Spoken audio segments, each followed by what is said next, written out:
Well, there are a few names as recognized in Israel or in international diplomacy circles as that of Shimon Peres. He entered politics before Israel even existed and served in 12 cabinets over 66 years.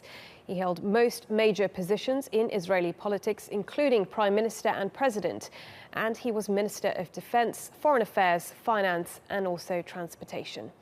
He won the Nobel Peace Prize for his role in brokering a peace agreement between Israel and the Palestinians in 1994. Shimon Peres was 93 years old.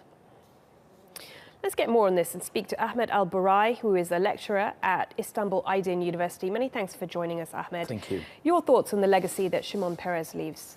Yeah, he's, for the Palestinians, for any decent Palestinian man, he would say that this man left a heinous, disgraceful legacy when it comes to the Palestinian cause. Many leaders are speaking about him as a man who created peace, especially with the late President Yasser Arafat at the time of the Oslo Agreement.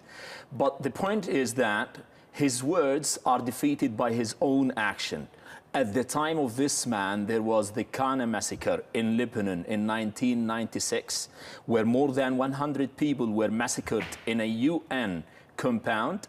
This man had the war on Gaza in 2008, where hundreds of people were killed, Palestinian people, civilians, a lot of people were displaced. He committed war crimes. Yes, he may be a peace man, he created peace, but on the ground, his actions were completely different when it comes to civilians, when it comes to people. But a mark of how well he was viewed internationally is the people that will be attending his funeral, from Obama to Prince Charles to Clinton. Why was he viewed so well internationally? Yeah, that's a very good question, I think.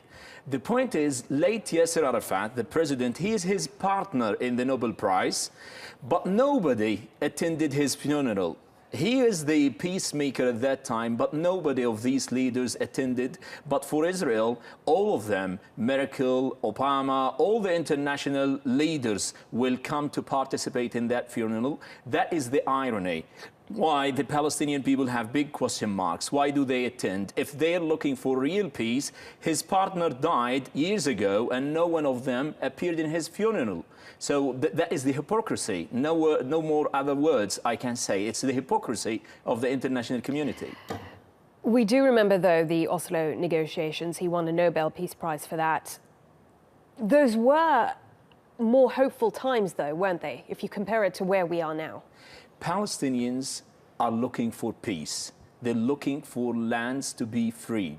But the Israelis repeatedly showed the whole world that they're not after peace. This man, he supported the annexation of illegal settlements and the more occupying procedures and measures on the ground against the Palestinians in the West Bank and in the Gaza Strip. At the time of the Oslo Agreement, all the Palestinians were happy that we might find a way out of this ongoing violence. We may have our land freed for a while. We may recognize our own rights to have our people return back to their land from the diaspora.